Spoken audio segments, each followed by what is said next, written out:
দক্ষিণ গাজার খান ইউনিসের নামের হাসপাতালে আশ্রয় নিয়েছেন শত শত অসহায় শিশু, যারা যুদ্ধ ও দীর্ঘমেয়াদী অবরোধের কারণে ভয়াবহ পরিস্থিতির মধ্যে পড়েছে। প্রতিদিন হাসপাতালের বিছানাগুলোতে ভরে উঠেছে চর্মরোগ আক্রান্ত ও অপুষ্টির ভোগা ছোট ছোট শিশুদের আর্তনাদে।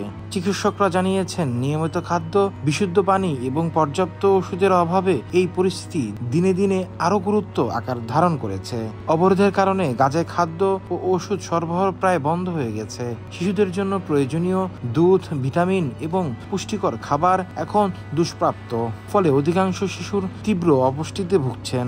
তাদের শরীরে দুর্বল হয়ে পড়েছে এবং প্রতিরোধ ক্ষমতা হ্রাস পাওয়ার চর্মরোগ সহ নানান সংক্রমণ রোগে সহজেই আক্রান্ত হচ্ছে।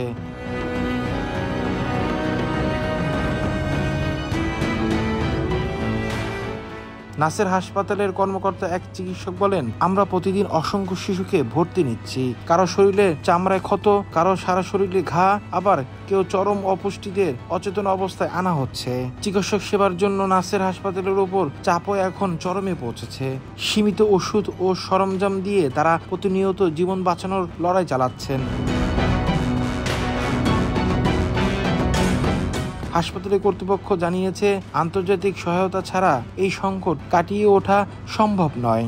কিন্তু যুদ্ধ পরিস্থিতি এবং সীমান্ত অবরোধের কারণে ত্রাণের সামগ্রী পৌঁছাতে পারছে না, ফলে শিশুদের চিকিৎসা কার্যকর অচল হয়ে পড়েছে। অভিভাবক বলেছেন, তাদের সন্তানের জন্য পর্যাপ্ত খাবার জোগাড় করতে পারছে না।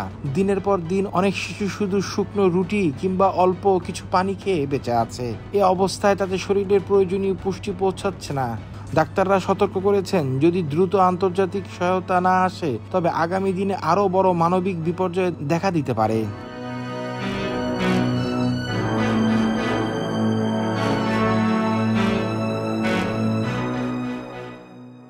খান ইউনিসের নাসের হাসপাতালের দৃশ্য এখন গাজার চলমান যুদ্ধ ও অবরোধের নির্মম চিত্র বহন করেছে। সেখানে প্রতিটি শিশু আজ মানবিক সংকটের এক করুণ প্রতীক।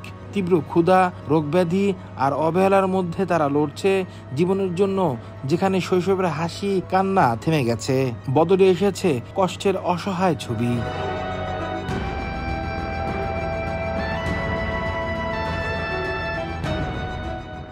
Desk report, recap news.